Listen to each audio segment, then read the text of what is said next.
ಅಶ್ವಿನಿ ದೇವತೆಗಳು ಸಂಚರಿಸುವ ಈ 24 ನಿಮಿಷದಲ್ಲಿ ನೀವು ಏನೇ ಕೇಳಿಕೊಂಡರೂ ಏನೇ ಬೇಡಿಕೊಂಡರೂ ನಿಮ್ಮ ಆಸೆ ಈಡೇರುತ್ತೆ. ಹೌದು, ಇದು 100ಕ್ಕೆ 100 ನಿಜ. ಅಶ್ವಿನಿ ದೇವತೆಗಳು ಸಂಚರಿಸುವ ಈ 24 ನಿಮಿಷದ ಶುಭ ಸಂದರ್ಭದಲ್ಲಿ ನಿಮ್ಮ ಯಾವುದೇ ಬೇಡಿಕೆ ಇದ್ದರೂ ಮನಸ್ಸಿನಲ್ಲಿ ಬೇಡಿಕೊಂಡರೆ ಸಾಕು. ತಥಾಸ್ತು ದೇವತೆಗಳು ಎನಿಸಿಕೊಂಡಿರುವ ಅಶ್ವಿನಿ ದೇವತೆಗಳು ನಿಮ್ಮ ಆಸೆಯನ್ನ ಈಡೇರಿಸುತ್ತಾರೆ. ವೀಕ್ಷಕರೇ, ನಾವು ಪ್ರತಿದಿನ ಪ್ರತಿಕ್ಷಣ ಹಲವಾರು ಸಮಸ್ಯೆಗಳು ದೂರ ಆಗಬೇಕು ಅಂತ ಪ್ರಾರ್ಥನೆ ಮಾಡಿಕೊಳ್ಳುತ್ತೇವೆ. ಆದರೆ ನಮ್ಮನ್ನ ಕಾಡುತ್ತಿರೋ ಸಮಸ್ಯೆ ಎಷ್ಟು ಬೇಡಿಕೊಂಡರೂ ಕೂಡ ಪರಿಹಾರ ಆಗೋದಿಲ್ಲ. ನಮ್ಮ ಆಸೆಗಳು ನನಸಾಗೋದಿಲ್ಲ. ಎಷ್ಟೋ ದೇವರಿಗೆ ಹರಕೆ ಹೇಳಿಕೊಂಡರೂ ಕಷ್ಟಗಳು ತಪ್ಪೋದಿಲ್ಲ. ಹಾಗಾದರೆ ಅಸಲಿಗೆ ನೀವು ಯಾವ ಸಮಯದಲ್ಲಿ ಪ್ರಾರ್ಥನೆ ಮಾಡಿಕೊಳ್ಳಬೇಕು? ನಿಮ್ಮ ಆಸೆಗಳನ್ನು ಹೇಳಬೇಕು. ಯಾವ ಸಮಯದಲ್ಲಿ ನೀವು ಬೇಡಿಕೊಂಡರೆ ನಿಮ್ಮ ಎಲ್ಲ ಮನೋಕಾಮನೆ ಈಡೇರುತ್ತವೆ? ಯಾವ ಸಮಯದಲ್ಲಿ ನೀವು ಪ್ರಾರ್ಥನೆ ಮಾಡಿಕೊಂಡರೆ 24 ಗಂಟೆಯಲ್ಲಿ ನಿಮ್ಮ ಕನಸುಗಳು ನನಸಾಗುತ್ತೆ, ನಿಮ್ಮ ಕಷ್ಟಗಳು ದೂರವಾಗುತ್ತೆ ಎನ್ನುವುದನ್ನು ಈ ವಿಡಿಯೋದಲ್ಲಿ ತಿಳಿಸಿಕೊಡ್ತೀನಿ. ಜೊತೆಗೆ ಅಶ್ವಿನಿ ದೇವತೆಗಳು ಸಂಚರಿಸುವ ಆ 24 ನಿಮಿಷದ ಸಮಯ ಯಾವುದು ಅದನ್ನು ಕೂಡ ತಿಳಿಸಿಕೊಡ್ತೀನಿ. ಅದಕ್ಕೂ ಮೊದಲು ನಿಮ್ಮೆಲ್ಲರಲ್ಲಿ ಚಿಕ್ಕದಾದ ವಿನಂತಿ, ಈ ಕೂಡಲೇ ವಿಡಿಯೋವನ್ನು ಲೈಕ್ ಮಾಡಿ, ಕಮೆಂಟ್ ಬಾಕ್ಸ್ನಲ್ಲಿ ಜೈ ಅಶ್ವಿನಿ ದೇವತೆ ಅಂತ ಕಮೆಂಟ್ ಮಾಡಿ. ನಿಮ್ಮನ್ನ ಪದೇ ಪದೇ ಕಾಡುತ್ತಿರುವ ಸಮಸ್ಯೆ ಯಾವುದು ಅದನ್ನು ಕೂಡ ಕಮೆಂಟ್ನಲ್ಲಿ ತಿಳಿಸಿ. ಮೊದಲ ಬಾರಿ ನೋಡ್ತಾ ಇದ್ರೆ ಈ ಕೂಡಲೇ ಸಬ್ಸ್ಕ್ರೈಬ್ ಮಾಡೋದನ್ನು ಮರಿಬೇಡಿ. ತಥಾಸ್ತು ದೇವತೆಗಳು ಸಂಚರಿಸುತ್ತಿರುತ್ತಾರೆ. ಹಾಗಾಗಿ ನಾವು ಯಾವಾಗಲೂ ಒಳ್ಳೆಯದನ್ನೇ ಮಾತನಾಡಬೇಕು ಎಂದು ಪೂರ್ವಜರು ಹೇಳಿರುವುದನ್ನು ನೀವು ಕೇಳಿರಬಹುದು. ಹೌದು, ತಥಾಸ್ತು ದೇವತೆಗಳೆಂದರೆ ಬೇರೆ ಯಾರೂ ಅಲ್ಲ, ಅವರೇ ಅಶ್ವಿನಿ ದೇವತೆಗಳು. ಅಶ್ವಿನಿ ದೇವತೆಯ ತಂದೆ ಸೂರ್ಯದೇವ, ಅಶ್ವಿನಿ ದೇವತೆಗಳ ಸಹೋದರಿ ಉಷಾದೇವಿ. ಸೂರ್ಯದೇವರ ಮಕ್ಕಳಾದ ಅಶ್ವಿನಿ ದೇವತೆಗಳು ಮತ್ತು ಉಷಾದೇವಿ ಪ್ರತಿದಿನ ಬ್ರಹ್ಮ ಮುಹೂರ್ತದಲ್ಲಿ ಆಕಾಶ ಮಾರ್ಗದಲ್ಲಿ ಹಿರಣ್ಯ ರಥದಲ್ಲಿ ಪೂರ್ವದಿಂದ ಪಶ್ಚಿಮ ದಿಕ್ಕಿನ ಕಡೆ ಸಂಚರಿಸುತ್ತಾರೆ. ಅಶ್ವಿನಿ ದೇವತೆಗಳಿಗೆ ಅಸ್ತು ದೇವತೆಗಳು ಅಂತ ಕರೀತಾರೆ. ಅಸ್ತು ಅಂದರೆ ನೆರವೇರಲಿ ಎಂದರ್ಥ.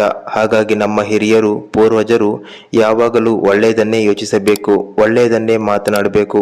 ತಥಾಸ್ತು ದೇವತೆಗಳು ಸಂಚರಿಸುವಾಗ ತಥಾಸ್ತು ಅಂದರೆ ನಾವು ಹೇಳಿರುವುದೆಲ್ಲವೂ ಸತ್ಯವಾಗುತ್ತವೆ ಅಂತ ಎಚ್ಚರಿಸುತ್ತಿದ್ರು. ಹೌದು, ಈ ತಥಾಸ್ತು ದೇವತೆಗಳು ಅಂದರೆ ಅಶ್ವಿನಿ ದೇವತೆಗಳು ಸಂಚರಿಸುವಾಗ ನಾವು ಏನೇ ಬೇಡಿಕೊಂಡರೂ ಅದು ಸತ್ಯವಾಗುತ್ತೆ. ಅದು ಒಳ್ಳೆಯದಾಗಿರಲಿ ಕೆಟ್ಟದಾಗಿರಲಿ ಅದು ನಿಜವಾಗುತ್ತೆ. ಸೂರ್ಯದೇವರ ಮೊದಲ ಪತ್ನಿಯಾದ ಸಂಧ್ಯಾದೇವಿ ಸೂರ್ಯನ ತಾಪವನ್ನು ತಡೆಯಲಾರದೆ ಅಶ್ವದ ರೂಪವನ್ನು ಧರಿಸಿ ಅಶ್ವಲೋಕಕ್ಕೆ ಹೋಗುತ್ತಾಳೆ. ಹೆಂಡತಿ ಕುದುರೆಯಾಗಿರುವುದನ್ನು ನೋಡಿದ ಸೂರ್ಯದೇವರು ಕೂಡ ಅಶ್ವರೂಪವನ್ನು ಧರಿಸುತ್ತಾರೆ. ನಂತರ ಇವರಿಬ್ಬರ ಮಿಲನದಿಂದ ಹುಟ್ಟಿದ ಅವಳಿ ಪುತ್ರರೇ ಅಶ್ವಿನಿ ದೇವತೆಗಳು. ಅಶ್ವಿನಿ ದೇವತೆಗಳನ್ನ ತಥಾಸ್ತು ದೇವತೆ ಅಂತ ಕರೀತಾರೆ. ಅದೇ ರೀತಿ ದೇವತೆಗಳ ವೈದ್ಯರು ಅಂತ ಕೂಡ ಕರೀತಾರೆ. ಈ ಅಶ್ವಿನಿ ದೇವತೆಗಳು ಬ್ರಾಹ್ಮಿ ಮುಹೂರ್ತದಲ್ಲಿ ಮತ್ತು ಸಂಧ್ಯಾ ಸಮಯದಲ್ಲಿ ಪೂರ್ವದಿಂದ ಉತ್ತರ ದಿಕ್ಕಿನ ಕಡೆ ಬಂಗಾರದ ಕುದುರೆಯ ರಥವನ್ನ ಏರಿ ಸಂಚಾರ ಮಾಡುತ್ತಿರುತ್ತಾರೆ. ಹೀಗೆ ಸಂಚರಿಸುವಾಗ ವೇದ ಮಂತ್ರಗಳನ್ನು ಜಪಿಸುತ್ತಾ ತಥಾಸ್ತು ಎನ್ನುತ್ತಾ ಸಂಚರಿಸುತ್ತಾರೆ. ಹೀಗೆ ಅಶ್ವಿನಿ ದೇವತೆಗಳು ಸಂಚರಿಸುವಾಗ ಭೂಮಿಯಲ್ಲಿ ಎಲ್ಲಿ ಎಲ್ಲಿ ಯಜ್ಞ ಯಾಗಾದಿಗಳು ನಡೆಯುತ್ತಿರುತ್ತವೆ ಅವರನ್ನ ಆಶೀರ್ವಾದ ಮಾಡುತ್ತಾ ಸಂಚರಿಸುತ್ತಾರೆ. ಹೀಗಾಗಿ ಬ್ರಾಹ್ಮಿ ಮುಹೂರ್ತದಲ್ಲಿ ಮತ್ತು ಸಂಧ್ಯಾ ಸಮಯದಲ್ಲಿ ಎಲ್ಲಿ ಎಲ್ಲಿ ಯಜ್ಞ ಹೋಮ ಯಾಗಗಳು ನಡೆಯುತ್ತೆ ಅವರ ಸಮಸ್ತ ಕಷ್ಟಗಳು ದೂರ ಆಗಿ ಅವರು ಬಯಸಿದ ಸುಖಮಯ ಜೀವನ ಅವರಿಗೆ ಸಿಗುತ್ತೆ. ಅಶ್ವಿನಿ ಕುಮಾರರು ಸಂಚರಿಸುವಾಗ ಒಂದು ಕೈಯಲ್ಲಿ ಆಯುರ್ವೇದ ಗ್ರಂಥವನ್ನ ಇನ್ನೊಂದು ಕೈಯಲ್ಲಿ ಬೆತ್ತವನ್ನ ಹಿಡಿದು ಅಭಯ ಹಸ್ತವನ್ನ ತೋರಿಸುತ್ತಾ ಸಂಚರಿಸುತ್ತಾರೆ. ಯಾವುದೇ ವ್ಯಕ್ತಿ ಏನೇ ಕೇಳಿಕೊಳ್ಳುತ್ತಿದ್ದರೂ ತಥಾಸ್ತು ಅನ್ನುತ್ತಾ ಸಂಚರಿಸುತ್ತಿರುತ್ತಾರೆ. ನೀವು ಬೇಡಿಕೊಳ್ಳುತ್ತಿರುವಾಗ ಅಶ್ವಿನಿ ದೇವತೆಗಳು ತಥಾಸ್ತು ಅಂದರೆ ನಿಮ್ಮ ಕಷ್ಟಗಳು ದೂರವಾಗಿ ನೀವು ಏನೇ ಬೇಡಿಕೊಂಡರೂ ಅದು ನಿಜವಾಗುತ್ತಾ ಬರುತ್ತೆ. ಶಾಸ್ತ್ರಗಳಲ್ಲಿ ಉಲ್ಲೇಖವಾಗಿರುವ ಪ್ರಕಾರ ಅಶ್ವಿನಿ ದೇವತೆಗಳು ಮುಖ್ಯವಾಗಿ ಬ್ರಾಹ್ಮಿ ಮುಹೂರ್ತದಲ್ಲಿ ಮತ್ತು ಸಂಧ್ಯಾ ಸಮಯದಲ್ಲಿ ಸಂಚರಿಸುತ್ತಾರೆ. ಅಶ್ವಿನಿ ದೇವತೆಗಳನ್ನ ದೇವತೆಗಳ ವೈದ್ಯರು ಅಂತ ಕರೀತಾರೆ. ಎಲ್ಲೂ ವಾಸಿಯಾಗದ ಕಾಯಿಲೆ ಇದ್ದರೂ ಕೂಡ ಅಶ್ವಿನಿ ದೇವತೆಗಳು ಅದನ್ನು ಗುಣಪಡಿಸುತ್ತಾರೆ. ಹಾಗಾಗಿ ಯಾವುದೇ ವ್ಯಕ್ತಿಗೆ ಯಾವುದೇ ರೀತಿಯ ಅನಾರೋಗ್ಯ ಸಮಸ್ಯೆ ಪದೇ ಪದೇ ಕಾಡುತ್ತಿದ್ದರೆ ಅಶ್ವಿನಿ ದೇವತೆಗಳ ಮಂತ್ರವನ್ನು ಜಪಿಸಿದರೆ ಸಾಕು, ಪವಾಡ ರೀತಿಯಲ್ಲಿ ಕಾಯಿಲೆ ವಾಸಿಯಾಗುತ್ತಾ ಬರುತ್ತೆ. ಪುರಾಣಗಳಲ್ಲಿ ದೇವತೆಗಳು ಹಲವಾರು ಬಾರಿ ಅನಾರೋಗ್ಯಕ್ಕೆ ಗುರಿಯಾದಾಗ ಈ ಅಶ್ವಿನಿ ದೇವತೆಗಳು ಅವರನ್ನ ವಾಸಿ ಮಾಡ್ತಾರೆ. ಅದೇ ರೀತಿ ಪ್ರತಿದಿನ ಅಶ್ವಿನಿ ದೇವತೆಗಳು ಭೂಲೋಕದಲ್ಲಿಯೂ ಕೂಡ ಆಕಾಶ ಮಾರ್ಗದಲ್ಲಿ ಸಂಚರಿಸುತ್ತಿರುತ್ತಾರೆ. ಈ ಶುಭ ಗಳಿಗೆಯಲ್ಲಿ ಯಾರು ಇಂತಹ ಸಮಸ್ಯೆ ಪರಿಹಾರ ಆಗಬೇಕು ಅಂತ ಪ್ರಾರ್ಥನೆ ಮಾಡಿಕೊಳ್ತಾ ಇರ್ತಾರೆ ಅವರಿಗೆ ಅಶ್ವಿನಿ ದೇವತೆಗಳು ತಥಾಸ್ತು ಎನ್ನುವ ಮೂಲಕ ಅವರ ಆಸೆಯನ್ನ ಈಡೇರಿಸ್ತಾರೆ. ಅಶ್ವಿನಿ ದೇವತೆಗಳು ಸಂಧ್ಯಾ ಕಾಲದಲ್ಲಿ ಕೂಡ ಸಂಚರಿಸುತ್ತಾರೆ. ಪಂಚಾಂಗದಲ್ಲಿ ಪ್ರತಿದಿನ ಸೂರ್ಯೋದಯ ಮತ್ತು ಸೂರ್ಯಾಸ್ತದ ಸಮಯವನ್ನ ಉಲ್ಲೇಖಿಸಿರುತ್ತಾರೆ. ಸೂರ್ಯಾಸ್ತ ಆಗುವ 24 ನಿಮಿಷದ ಮೊದಲು ಅಶ್ವಿನಿ ದೇವತೆಗಳು ಸಂಚರಿಸುತ್ತಾರೆ. ದೇವಲೋಕದಿಂದ ಭೂಲೋಕದಲ್ಲಿ ಆಕಾಶ ಮಾರ್ಗವಾಗಿ ಸಂಚರಿಸುತ್ತಿರುತ್ತಾರೆ. ಈ ಸಮಯದಲ್ಲಿ ನಿಮ್ಮ ಮನೆಯಲ್ಲಿ ತುಪ್ಪದ ದೀಪವನ್ನು ಬೆಳಗಿಸಿ ನಿಮ್ಮ ಸಮಸ್ಯೆ ಏನೇ ಇದ್ದರೂ ಅದು ಪರಿಹಾರ ಆಗಬೇಕು ಅಂತ ಪ್ರಾರ್ಥನೆ ಮಾಡಿಕೊಳ್ಳುತ್ತಾ ಅಶ್ವಿನಿ ದೇವತೆಗಳ ಈ ಮಂತ್ರವನ್ನ ಉಚ್ಚರಿಸಬೇಕು. ನೀವು ಅಂದುಕೊಂಡ ಕೆಲಸಗಳು ಆಗಬೇಕು ಮತ್ತು ಸಾಂಸಾರಿಕ ಜೀವನ ಚೆನ್ನಾಗಿರಬೇಕು ಎಂದರೆ ಪ್ರತಿಯೊಬ್ಬರೂ ಕೂಡ ಈ ಸಮಯದಲ್ಲಿ ಅಶ್ವಿನಿ ದೇವತೆಗಳು ಸಂಚಾರ ಮಾಡುವ ಈ ಶುಭ ಗಳಿಗೆಯಲ್ಲಿ ಈ ಮಂತ್ರವನ್ನ ಹೇಳಿ ಸಂಕಲ್ಪವನ್ನ ಮಾಡಿಕೊಂಡರೆ ಸಾಕು. ಅಶ್ವಿನಿ ದೇವತೆಗಳ ಅನುಗ್ರಹದಿಂದ ಅಂದುಕೊಂಡ ಕೆಲಸಗಳು ನೆರವೇರುತ್ತವೆ. ಇನ್ನು ಜೀವನದಲ್ಲಿ ವಿಪರೀತ ಕಷ್ಟಗಳನ್ನು ಅನುಭವಿಸುತ್ತಿದ್ದರೆ, ತೊಂದರೆಗಳನ್ನು ಅನುಭವಿಸುತ್ತಿದ್ದರೆ ಎಲ್ಲ ಶುಭ ಫಲಗಳು ಪ್ರಾಪ್ತಿಯಾಗಬೇಕು ಅಂದರೆ ಸೂರ್ಯಾಸ್ತ ಆಗುವ ಮುಂಚಿತವಾಗಿ 24 ನಿಮಿಷಗಳನ್ನ ಬಂಗಾರದ ಸಮಯ ಎಂದು ಹೇಳಲಾಗುತ್ತೆ. ಈ ಸಮಯದಲ್ಲಿ ಅಶ್ವಿನಿ ದೇವತೆಗಳು ಸಂಚಾರ ಮಾಡುತ್ತಾರೆ. ಈ ಒಂದು ಸಮಯದಲ್ಲಿ ಪಂಚಾಂಗದಲ್ಲಿ ನೋಡಿಕೊಳ್ಳಬೇಕು. ಈ ಒಂದು ಸಮಯದಲ್ಲಿ ದೇವರಿಗೆ ತುಪ್ಪದ ದೀಪವನ್ನ ಹಚ್ಚಿ ಸಂಕಲ್ಪವನ್ನ ಮಾಡಿಕೊಂಡು ಅಶ್ವಿನಿ ದೇವತೆಗಳಿಗೆ ಸಂಬಂಧಪಟ್ಟ ಈ ಒಂದು ಮಂತ್ರವನ್ನ ಪಠಿಸಿದರೆ ನಿಮಗೆ ಇರುವಂತ ಎಲ್ಲಾ ಕಷ್ಟಗಳು ದೂರವಾಗುತ್ತವೆ.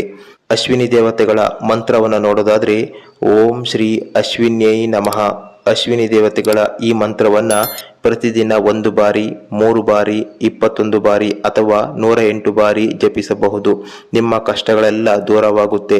ಈ ಸಮಯದಲ್ಲಿ ನೀವು ಯಾವುದೇ ಪ್ರಾರ್ಥನೆ ಮಾಡಿಕೊಂಡರೂ ನಿಮ್ಮ ಆಸೆಗಳು, ಕನಸುಗಳು ನನಸಾಗುತ್ತೆ. ಪ್ರತಿದಿನ ಸೂರ್ಯಾಸ್ತ ಆಗುವ 24 ನಿಮಿಷದ ಮೊದಲು ನಿಮ್ಮ ಇಷ್ಟ ದೇವರ ಬಳಿ ಅಥವಾ ಅಶ್ವಿನಿ ದೇವತೆಗಳನ್ನ ಪ್ರಾರ್ಥನೆ ಮಾಡಿಕೊಂಡು ನಿಮ್ಮ ಸಮಸ್ಯೆ ಪರಿಹಾರ ಆಗಬೇಕು ಅಂತ ಪ್ರಾರ್ಥಿಸಿಕೊಳ್ಳಿ. ಈ ಸಮಯದಲ್ಲಿ ಅಪ್ಪಿತಪ್ಪಿಯು ಜಗಳವಾಡುತ್ತಾ ನಿಮ್ಮ ಬಗ್ಗೆ ಕೆಟ್ಟದಾಗಿ ಯೋಚನೆ ಮಾಡುತ್ತಾ ಕೂರಬೇಡಿ.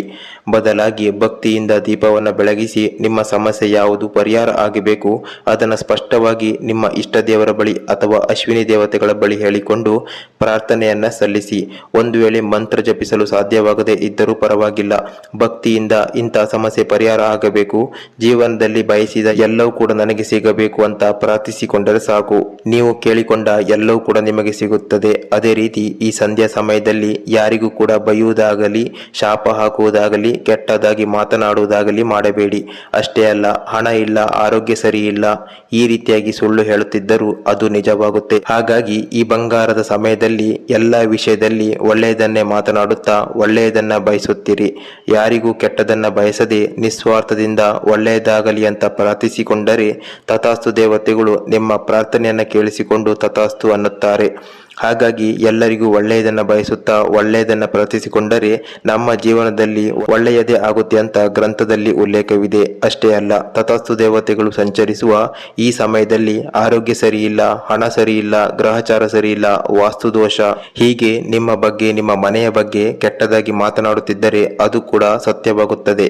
ಹಾಗಾಗಿ ಈ ಸಮಯದಲ್ಲಿ ಅಪ್ಪಿತಪ್ಪಿಯು ನಿಮ್ಮ ಬಗ್ಗೆ ಆಗಲಿ, ಮನೆಯ ಬಗ್ಗೆ ಆಗಲಿ, ಬೇರೆಯವರ ಬಗ್ಗೆ ಆಗಲಿ ಕೆಟ್ಟದನ್ನ ಮಾತನಾಡದೆ ಎಲ್ಲರಿಗೂ ಒಳ್ಳೆಯದಾಗಲಿ ಎನ್ನುವ ನಿಸ್ವಾರ್ಥದ ಪ್ರಾರ್ಥನೆ ಇದ್ದರೆ ನಿಮ್ಮ ಬದುಕು ಬಂಗಾರವಾಗುವುದು ಖಚಿತ.